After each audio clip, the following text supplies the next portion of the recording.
धर्मेंद्र प्रधान का इस्तीफा हो भी गया है, तो उससे क्या होगा? बदलेगा क्या उससे? बदले, यही तो सरकार की जिम्मेदारी है। उससे बदलेगा ये कि जो अगला शिक्षा मंत्री, देखिए अगर सरकार की मंशा ठीक नहीं तब तो कुछ नहीं बदलेगा। वो तो फिर तभी बदलेगा जब सरकार बदलेगी। हम तो सरकार की मंशा चेक कर रहे हैं कि अगर आप हटा देते हो धर्मेंद्र प्रधान को, तो इससे पता लगता है कि आप भी इस देश की शिक्षा व्यवस्था को ठीक करना चाहते हो। आप बताओगे ना कि अब जो नया शिक्षा मंत्री है उसके अंदर भी ये डर भरोगे कि देखिए हमने उसको हटा दिया था, तुम संभल के रहना। ये बदलेगा, उससे लोगों में डर आएगा कि शिक्षा मंत्री बदल सकता है। इससे सरकार की मंशा पे सवाल उठ रहा है कि आप शिक्षा मंत्री को नहीं बदलना चाहते, यानी आप इस देश के एजुकेशन सिस्टम को नहीं सुधारना चाहते। तो आपको क्या लगता है क्यों नहीं बदल रही होगी सरकार शिक्षा मंत्री को?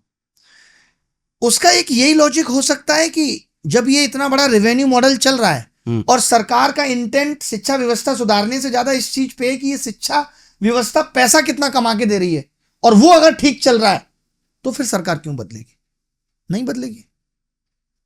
चल रहा है ना, एनटीए पैसा बना के दे रही है, एसएससी प्रॉफिटेबल है, तो क्यों बदलेगी? नहीं बदलेगी। और इन सब में सबसे ज्यादा नुकसान स्टूडेंट्स का हो रहा है, देश का हो रहा है। स्टूडेंट तो बहुत कम है। इस साल 22 लाख बच्चों ने नीट का पेपर दिया है, बहुत कम है। नुकसान देश का है कि ये जो 1.5 लाख बच्चे अब डॉक्टर बनेंगे, और अगर ये पिछले साल भी पेपर लीक से ही डॉक्टर बन रहे, तो हमारे आपके जैसे लोगों के भविष्य का क्या होगा जो इन लोगों से जाके इलाज कराएंगे। नकली इंजीनियर बन रहा है तो देश का नुकसान है कि एक पुल बनेगा भी और पुल गिर भी जाएगा, रोड बनेगी भी और उसमें गड्ढे भी हो जाएंगे। ये देश का नुकसान हो रहा है। आज अगर एसएससी में पेपर लीक, रिमोट एक्सेस से कोई बीएसएफ का जवान बन रहा है तो ये देश की नेशनल सिक्योरिटी पे खतरा है। नुकसान देश का हो रहा है, इसीलिए तो चिंता है। चिंता का विषय ये है जो ये लोग नहीं देख पा रहे कि जब आप नकली इंजीनियर, नकली डॉक्टर, नकली बीएसएफ, नकली सीआईएसएफ, नकली सीआरपीएफ, नकली पुलिस बनाएंगे तो देश का क्या होगा? आज आप बताइए, सीबीएसई में सवाल उठा। सीबीएसई को हम कहते हैं सीबीएसई पे तो नहीं उठना चाहिए, सीबीएसई इतनी पवित्र थी, सब कुछ इतना अच्छा था। आज यूपीएससी पे भी हम कहते हैं यूपीएससी बड़ा अच्छा काम कर रही है। तो यूपीएससी क्या है? भूत है, आसमान से उतरी है। सीबीएसई भूत है, आसमान से उतरी है? नहीं, लोग तो जा रहे हैं ना इसमें। यानी अब जो इनमें लोग जा रहे हैं वो अपनी जिम्मेदारी ठीक से नहीं निभा रहे। इसीलिए सीबीएसई का ये हाल है कि आपने ओएसएम लागू किया और ओएसएम में जिन टीचर्स ने कॉपियां चेक की उन्होंने ध्यान ही नहीं दिया। ऑब्जेक्टिव सवाल में 4 ऑप्शंस होते हैं, उसमें से कोई एक ठीक होगा। ठीक होगा तो 2 नंबर मिलेंगे, नहीं तो 0। और ऐसा हुआ कि उसमें से एक ऑप्शन जो ठीक नहीं था, बच्चों ने टिक किया गलत, उस पर भी 1 नंबर दे दिया गया। यानी आपने जिन शिक्षकों को जिम्मेदारी कॉपी चेक करने की भी दी, उन्होंने भी एब्सेंस माइंड में चेक की कॉपी। यानी आपके शिक्षक भी ठीक तरीके से जिम्मेदारी नहीं उठा रहे, यानी आप पूरी शिक्षा व्यवस्था को खोखला कर रहे हैं। हम लाख कह लें कि सीबीएसई बहुत अच्छा काम करते हैं, सीबीएसई पे कभी उंगली नहीं उठी, लेकिन अब जो लोग आ रहे हैं सीबीएसई में, इन्होंने आउटसोर्सिंग को बहुत बढ़ावा दिया कि हम सरकारी लोग बहुत ज्यादा अफोर्ड नहीं कर सकते क्योंकि हमें तो फ्री बीच पे पैसा लौटाना है।